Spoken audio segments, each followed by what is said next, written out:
Olá pessoal, nós vamos falar hoje sobre o conceito de ângulo. Para eu poder falar sobre o conceito de ângulo, eu preciso revisar com vocês alguns conceitos importantes. Um conceito importante que eu preciso revisar é o conceito de semi-reta. Então, para a gente poder construir uma semi-reta, nós temos que considerar dois pontos.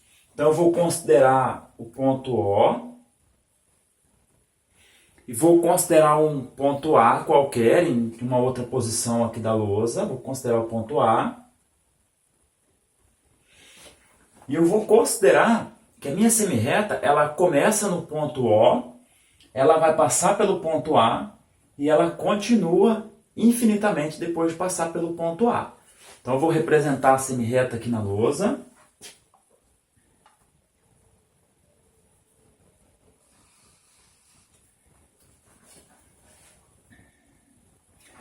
A minha semi-reta começou no ponto O, passou pelo ponto A e continuou infinitamente depois de passar pelo ponto A. Percebam que nós vamos marcar a seta só nessa extremidade, só a partir daqui que nós vamos marcar essa seta, porque na verdade a semi-reta ela tem começo, que é o ponto O, mas ela não tem final. Então ela passa pelo ponto A e ela continua o seu caminho infinitamente. Então essa semi-reta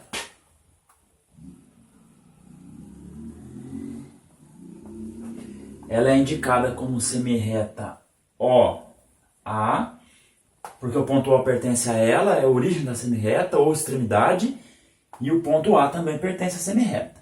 Você ainda pode marcar essa semi-reta como sendo OA e essa setinha em cima do OA. Essa seta, ela indica que desse lado a semi-reta tem começo, no ponto O, e ela não tem final, por isso que eu coloquei a setinha desse lado. Ela passa pelo ponto A e ela não tem final. Eu posso também considerar, para falar de ângulo, eu vou apagar esse pedaço aqui, porque eu posso considerar, ao invés de uma semi-reta, eu preciso considerar mais de uma. Então nós vamos representar uma outra semi-reta aqui na lousa.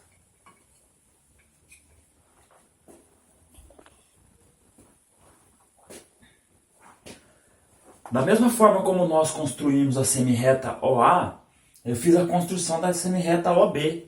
Então eu considerei o ponto B, num lugar qualquer aqui da lousa, considerei o ponto O novamente, e a partir do ponto O, eu tracei uma linha reta que passa pelo ponto B e continua infinitamente depois de passar pelo ponto B. Eu poderia ter representado essa semi-reta com outra origem. A origem não precisava ser o ponto O. Mas mesmo que eu tivesse representado com outra origem, eu poderia, por exemplo, arrastar essa semi-reta até que a origem da semi-reta que eu estou considerando agora, ela coincidisse com o ponto O. Então eu tenho agora a semi-reta OA, tenho a semi-reta OB, as duas semi-retas, tanto a semi-reta OA quanto a semi-reta OB, as duas têm a mesma origem que é o ponto O. Percebam que essas duas semi-retas elas formam uma determinada abertura entre elas. E se eu estou considerando que a semi-reta é infinita, que eu poderia, por exemplo, prolongar nessa direção e consigo ainda prolongar nessa direção, percebam que é como se as minhas duas semi-retas elas estivessem dividindo a minha lousa em duas regiões.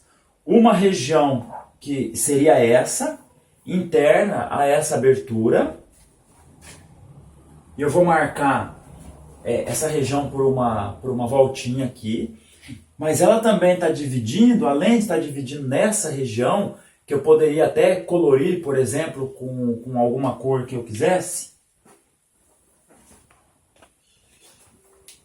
Vou usar, por exemplo, o vermelho para colorir essa região.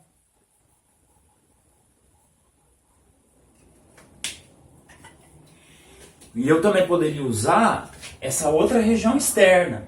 Então eu tenho a região vermelha, que seria uma região interna à minha abertura. E eu tenho também essa região que eu posso pintar de verde, que vai ser uma região externa à minha abertura.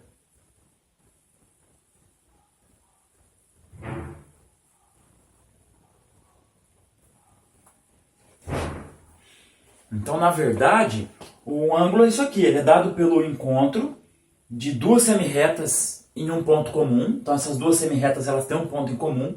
No nosso caso, o ponto comum entre as duas é o ponto O.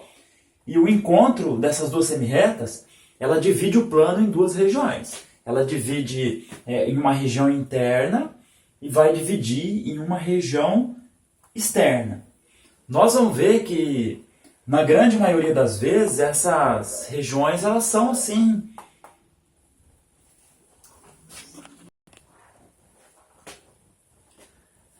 Então nós voltamos com a nossa figura original e eu posso representar o ângulo da seguinte forma. No nosso caso, nós temos três pontos que nós precisamos destacar. O ponto A, o ponto O e o ponto B. Então eu posso escrever o ângulo como se eu fizesse um caminho, passando pelo A, pelo O e depois pelo B, ou o contrário. Poderia, por exemplo, começar pelo B, passar pelo O e depois disso tomar aqui a direção de A. Então, para eu poder escrever o nome do ângulo, eu vou usar esses três pontos. Então eu posso colocar ângulo AOB, eu coloco um chapéuzinho no O, para poder mostrar que o O é o vértice do meu ângulo, é o local onde o ângulo forma esse bico. Então eu vou falar ângulo AOB ou ângulo BOA.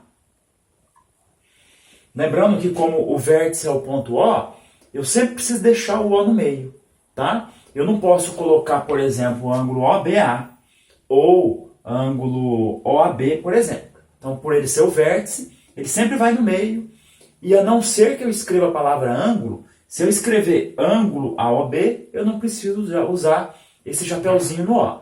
Agora, se eu omitir a palavra ângulo, se eu não escrever a palavra ângulo, aí eu tenho que usar o chapéuzinho, então, em cima do ponto O.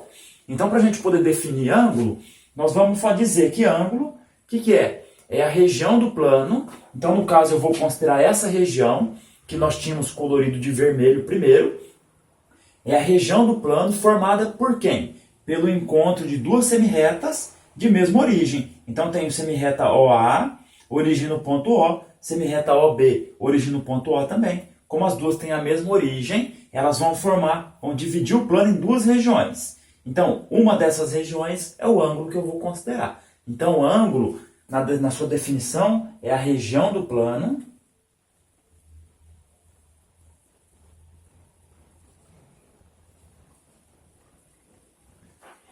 formada